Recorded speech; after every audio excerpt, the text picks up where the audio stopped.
Welcome guys, जेके lawn job channel में आपका बहुत बहुत स्वागत है। सब्सक्राइब कीजिए जेके लॉन जॉब चैनल को और पाइए रोजाना फिजिक्स, केमिस्ट्री, बायोलॉजी के multiple choice question. So guys, हमारा चल रहा था केमिस्ट्री यानी कि रसायन विज्ञान। काफ़ी सारे क्वेश्चंस पार्ट फर्स्ट में डिस्कस कर चुके थे। अगर आपने नहीं देखा है तो लिंक हमने दे दिया है, प्रीवियस वीडियो आप देख सकते हो। ठीक है, ये हमारा पार्ट सेकंड है। इसमें हम स्टार्ट करेंगे 27 से आगे। ठीक है, नेक्स्ट क्वेश्चन इंपॉर्टेंट है और वही क्वेश्चन है जो आपने 11th और 12th में जो थ्योरी पढ़ी थी उसी के बेस पे हमने क्वेश्चन आपके लिए बनाए हुए। ठीक है, और कितना आप सीख चुके हो, कितना आपको आता है, कितनी नॉलेज आप गेन कर चुके हो, ये सब इन क्वेश्चंस जिनको आप मल्टीपल चॉइस क्वेश्चन बोलते हो वो उसी से यानी कि ऑब्जेक्टिव टाइप क्वेश्चन भी आप बोल सकते हो, ये उन्हीं से आप रिप्रेजेंट कर सकते हो कि आपको कितना आता है। ठीक है, सो ईमानदार से पहले आप आंसर बताना इसका, हम आपको क्वेश्चन दे रहे हैं। ठीक है, बस पहला क्वेश्चन है कि the salt of sulphuric acid is called, यानी कि सल्फ्यूरिक अम्ल के लवण को कहते हैं, क्या कहते हैं? जो सल्फ्यूरिक अम्ल होता है ना उसके लवण को क्या कहते हैं? ऑप्शन है कि सल्फाइड कहते हैं, सल्फेट कहते हैं, थायोसल्फेट कहते हैं या फिर सल्फाइड कहते हैं। ईमानदार से बताना गाइज, क्या कहते हैं? सल्फ्यूरिक अम्ल के लवण को कहते हैं। सो आपने चूज कर लिया होगा one option. Let me check, इसका राइट ऑप्शन होगा आपका। देखो गाइस, जब भी तक आपने सेलेक्ट नहीं किया तो प्लीज़ सेलेक्ट कर लो ताकि आपके अंदर की कमियां आपको नज़र आ जाए, आप कितने गहरे पानी में हो। ठीक है, तो सल्फ्यूरिक अम्ल के लवण को कहते हैं गाइस, कौन से कहते हैं? सल्फेट। ठीक है, सल्फेट कहते हैं, ये इसका करेक्ट ऑप्शन हो जाएगा। चलो आगे, बहुत ही इंटरेस्टिंग क्वेश्चन है गाइज, और जब तक आपके लाइक मिलते रहेंगे तो और क्वेश्चन हम आपके लिए लाते रहेंगे। अभी हमने अमाउंट बढ़ा दिए क्वेश्चंस की, पहले 15 क्वेश्चन करवाते हैं, अब आपको 25 तक स्कोर कराएंगे। ठीक है, संश्लेषित अपरमार्जकों में मुख्यतः रहता है सिंथेटिक डिटर्जेंट मेनली कंटेन। संश्लेषित अपरमार्जक में मुख्यतः रहता है, क्या रहता है गाइज? ये जो संश्लेषित अपरमार्जक होता है उनमें संश्लेषित अपरमार्जक में मुख्यतः क्या रहता है गाइज? आपने पढ़ा होगा ना तो इजीली आ जाएगा। सो गाइज, वो रहता है आपका, पहले आपने चूज कर लिया होगा। ठीक है, इसका राइट ऑप्शन हो जाएगा ऑप्शन 4, ROSO2Na। अगला क्वेश्चन, निम्नलिखित में से उपधातु है the metalloid among the flowing, कौन सी उपधातु गाइज? आर्सेनिक, सोडियम, स्वर्ण, लोहा। गाइज, एक होती है धातु और एक होती है उपधातु, नहीं, एक होती है धातु, एक होती है अधातु और एक होती है उपधातु। ठीक है, ये तीन चीज़ें होती है। धातु आप सब जानते हो, अधातु भी जानते हो, उपधातु आपको बतानी है जिसमें दोनों के गुण होते हैं। इसका राइट ऑप्शन हो जाएगा आपका आर्सेनिक, ये एक उपधातु है। चलो आगे, अगला क्वेश्चन, इसको थोड़ा सा एडजस्ट कर लेते हैं।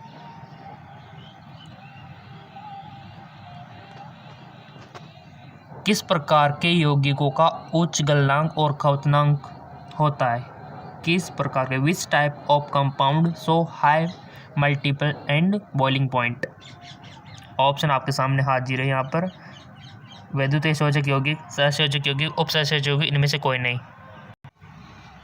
किस प्रकार के यौगिकों का उच्च गलनांक और खपतनांक होता है? Electrolyte compound, covalent compound, coordination compound, none of this. So guys, इसका राइट ऑप्शन हो जाएगा विद्युत संयोजक यौगिक। ठीक है, इसका राइट ऑप्शन हो जाएगा। अगला क्वेश्चन है कि बेंजीन और टोलुइन का मिश्रण बनाता है, बताइए। The mixture of benzene and toluene make, benzene और टोलुइन का मिश्रण बनाता है एक आदर्श विलयन, अनादर्श विलयन या फिर निलंबन या फिर पाइसन। क्या बनाता है बेंजीन और टोलुइन का मिश्रण? अब आप में से बहुत सारे स्टूडेंट कमेंट करते सर सॉल्यूशन करवाया करो। अब ये तो 12th में आपने पढ़ा होगा ना, इसमें ये तो याद रखने वाली बात है कि बेंजीन और टोलुइन का मिश्रण क्या बनाता है।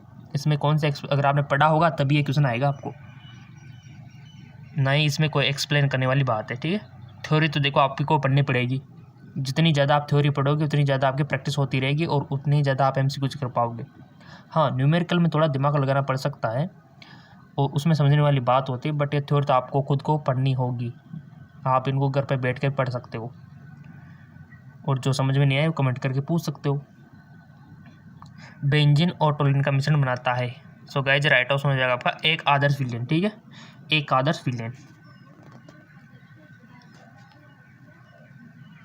अगला क्वेश्चन, जलीय विलयन में से कार्बनिक पदार्थों को पृथक, थोड़ा सा एडजस्ट कर लेते हैं। जलीय विलयन में से कार्बनिक पदार्थों को पृथक किया जाता है आसवन द्वारा, विलायक निष्कर्षण द्वारा, भाप आसवन द्वारा, उध्रुपातन द्वारा। जलीय विलयन में से कार्बनिक पदार्थों को पृथक किया जाता है, कौन सी मेथड यानी कि कौन सी विधि के द्वारा पृथक किया जाता है जलीय विलयन में से कार्बनिक पदार्थों को? बताओ गाइस, पृथक करना आपने पढ़ा होगा ना, बचपन से पढ़ते आ रहे हो पृथक्करण। तो सो गाइस इसका राइट ऑप्शन हो जाएगा आपका विलायक निष्कर्षण द्वारा। ठीक है, विलायक निष्कर्षण यानी कि सॉल्वेंट एक्सट्रैक्शन, इसका राइट ऑप्शन हो जाएगा। अगला क्वेश्चन है कि आपको यहाँ पर बताना है कि गिब्स हेल्महोल्ट्ज़ समीकरण है। What is Gibbs Helmholtz equation? Delta G is equal to T delta H minus H, या फिर delta G is equal to delta H minus T delta H, या फिर delta G is equal to E plus T delta H, delta G is equal to delta H plus T delta H. Gibbs Helmholtz समीकरण। Question सारे important है और यहीं से question आपके बनते हैं डायरेक्टली। 11th और 12th से ही क्वेश्चन बनते हैं।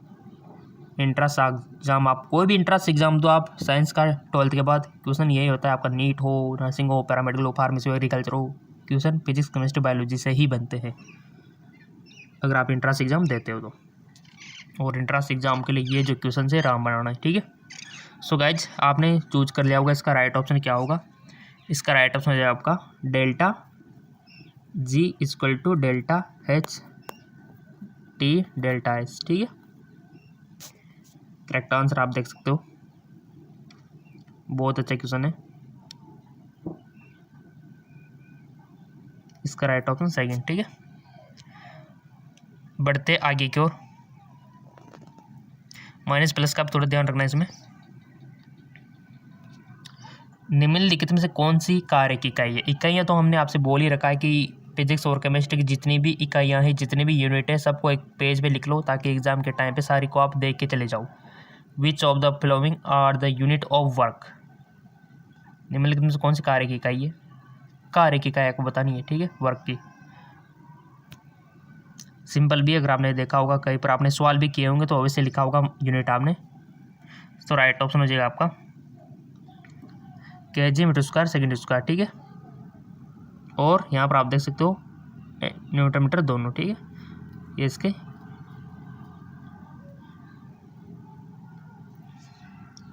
ऑप्शन 4। चलते आगे को। प्रदंडन में किस धातु का शोधन करते हैं? Which metal is purify by poling? ठीक है, जिंक, पेरस, कॉपर, अर्जिडियम सब क्या यहाँ पर दिया हुआ है। किस धातु का शोधन करते हैं? देखो, धातु का शोधन ऐसे का आपको याद रखना है। आपका जो चैप्टर है ना रसायन विज्ञान में, धातुओं का शोधन, वहाँ से काफ़ी सारे क्वेश्चन बनते हैं। कौन सी विधि के द्वारा किसका शोधन किया जाता है, क्योंकि विधियों के भी नाम है। सो यहाँ पर आपसे पूछा गया है which metal is purify by poling, तो राइट ऑप्शन हो जाएगा आपका कॉपर। ठीक है, कॉपर इसका राइट ऑप्शन हो जाएगा। बढ़ते आगे को। अगला क्वेश्चन है, यदि प्रक्रिया स्थिर ताप और दाब पर कराई जाए तो a process is taking place constant temperature and pressure, then क्या होगा? डेल्टा एच का मान आपको यहाँ पर सही बताना है गाइस। क्या होगा डेल्टा एच? डेल्टा ई होगा, टी डेल्टा एस होगा, ज़ीरो होगा, डेल्टा एस जीरो होगा। बताइए क्या होगा यदि प्रक्रिया स्थिर ताप और दाब पर कराई जाए तो? ईमानदार से बताना, बहुत अच्छा क्वेश्चन है। और अब तक तो आपने कवर कर लिया होगी, 11th 12th सब पढ़ चुके हुए, एग्ज़ाम हो चुके हैं, तो नॉलेज काफ़ी हो गया होगी आपको इसके बारे में। तभी तो ये क्वेश्चन हम आपके लिए दे रहे हैं। प्रैक्टिस के साथ साथ आपको कुछ सीखने को मिल रहा है। आप खुद का टेस्ट भी यहाँ से कर सकते हो कि कितने क्वेश्चन आपके सही जाते हैं, कितने क्वेश्चन गलत जाते हैं। सोच लिया होगा आपने 1 क्वेश्चन। लेट में चेक, इसका राइट ऑप्शन होगा delta H equal to T delta H. ठीक है, ऑप्शन 2 करेक्ट हो जाएगा। निम्नलिखित में से कौन से समूह में केवल इलेक्ट्रॉन स्नेही है? Which of the following group contain only electrophiles? देखो आप में से बहुत सारे स्टूडेंट कमेंट करते सर इसको पूरा समझाया करो, एक्सप्लेन किया करो। अगर गाइज इसको समझाए तो देखो वीडियो आधा 1 घंटे तक भी जा सकता है। अगर आप तैयार हो आधा 1 घंटे तक का वीडियो देखने के लिए तो हम समझा देंगे, कोई दिक्कत वाली बात नहीं है, क्योंकि समझाने में टाइम लगता है काफ़ी सारा। तो समझा देंगे, ऐसी कोई बात नहीं है। बट वीडियो फिर आप मत कहना कि 45 मिनट का हो गया है, 60 मिनट का हो गया है, ठीक है, क्योंकि इतना ही लंबा जाएगा अगर इसको समझाएंगे तो, क्योंकि क्वेश्चन ज़्यादा ले रहे हैं ना अपन, इसलिए। तो कमेंट कर देना, बना देंगे, कोई दिक्कत वाली बात नहीं है कि हम एक्सप्लेन के साथ समझना चाहते हैं या फिर ऐसे ही सही है, या फिर जैसे हम समझ रहे हैं अभी क्वेश्चन कर रहे हैं अपन, या फिर ऐसे होना चाहिए, आप बता सकते हो, ठीक है। निम्नलिखित में से कौन से समूह में केवल इलेक्ट्रॉन स्नेही है? 4 ऑप्शन आपके सामने है, चूज करो। अभी भी और भी क्वेश्चन हमको करने हैं।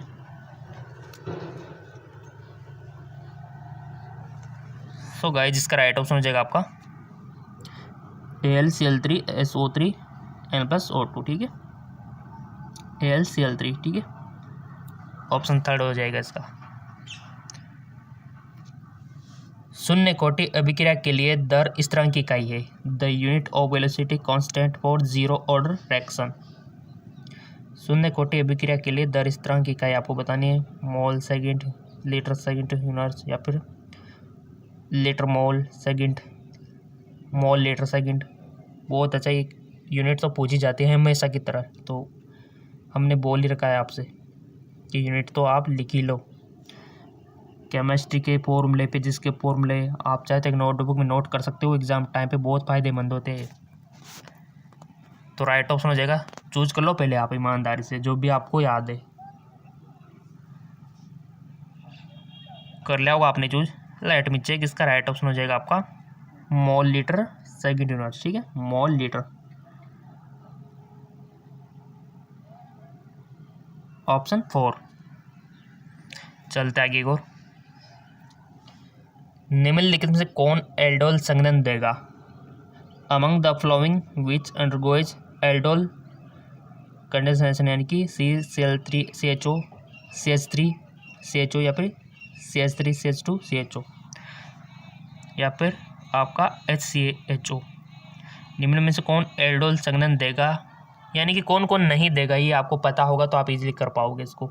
और आपके रसायन विज्ञान में भी है ये क्वेश्चन है डायरेक्ट कि कौन कौन नहीं देता है, तो वो पढ़ा होगा तो इजीली आपको ये क्वेश्चन आ जाएगा। वो अगर नहीं पढ़ा तो यहाँ सीख लेना, अभी 3 क्वेश्चन रिजेक्ट करेंगे, वही इसके नहीं देने वाले होंगे, ठीक है। बट आपको यहाँ पर कौन एक है जो देगा।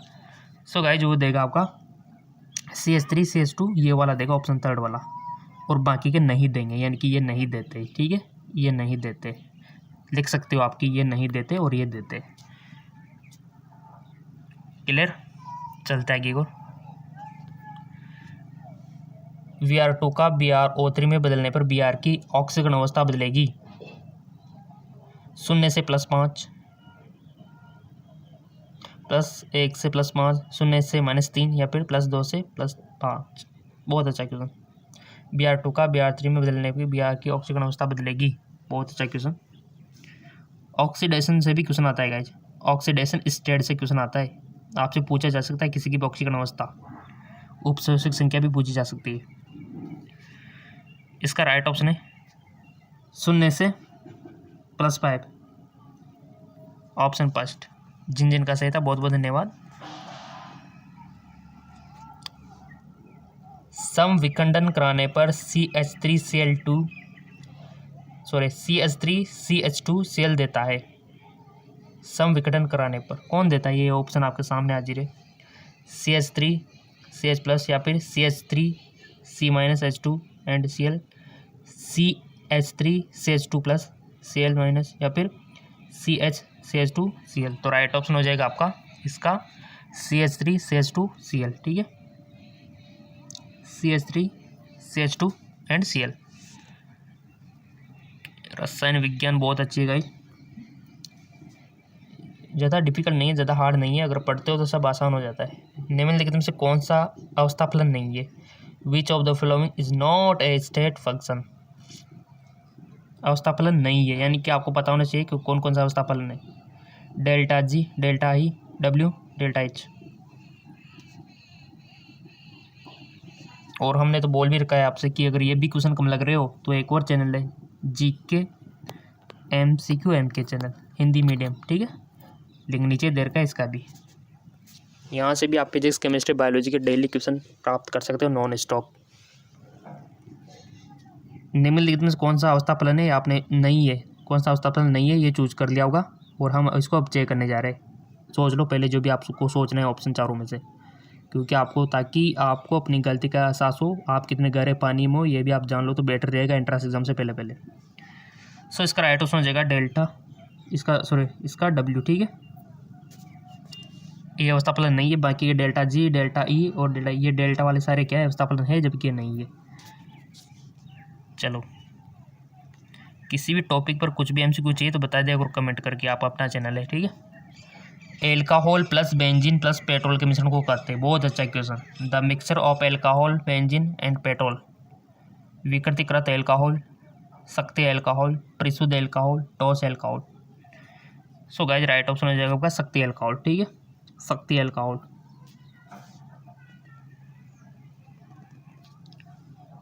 वह सक्रिय प्रजाति जो बेंजीन के क्लोरीकरण के लिए उत्तरदायक है, वह सक्रिय प्रजाति जो बेंजीन के क्लोरीकरण के लिए उत्तरदायक है, Cl+, Cl-, Cl2, Cl2-। वह सक्रिय प्रजाति जो बेंजीन के क्लोरीकरण के उत्तरदायक है, चूज करो पहले आप, कर लिया होगा। इंटेलिजेंट स्टूडेंट हो 1 सेकंड में कर लेते होंगे चूज तो आप, बट चेक कर लेते। Cl+, ठीक है। द्रव्यमान की SI इकाई है, SI unit of mass, kilometre, kilogram, milligram, gram. द्रव्यमान की SI इकाई है किलोमीटर, किलोग्राम, मिलीग्राम, ग्राम। तो राइट ऑप्शन हो जाएगा आपका किलोग्राम। द्रव्यमान के तो सबको आता होगा किलोग्राम। फिर बार के पूछ रहे तो क्या लिखोगे, यहाँ तो द्रव्यमान की पूछ ली।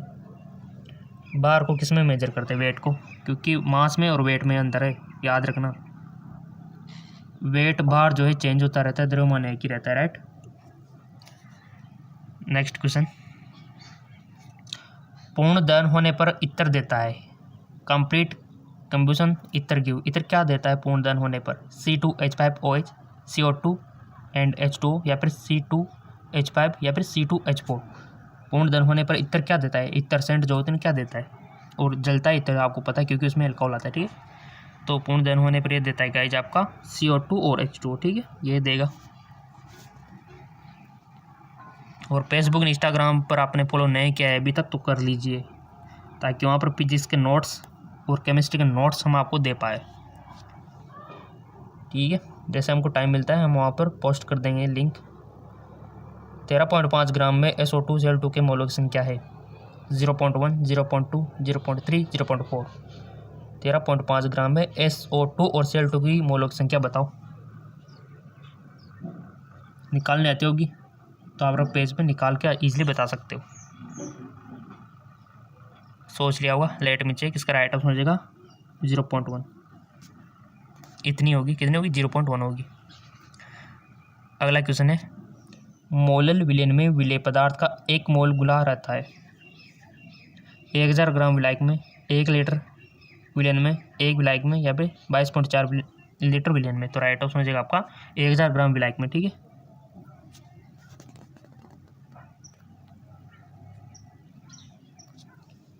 जीरो डिग्री सेंटीग्रेड टेम्परेचर पर और साधारण दाब H2O अभिक्रिया के लिए होगा।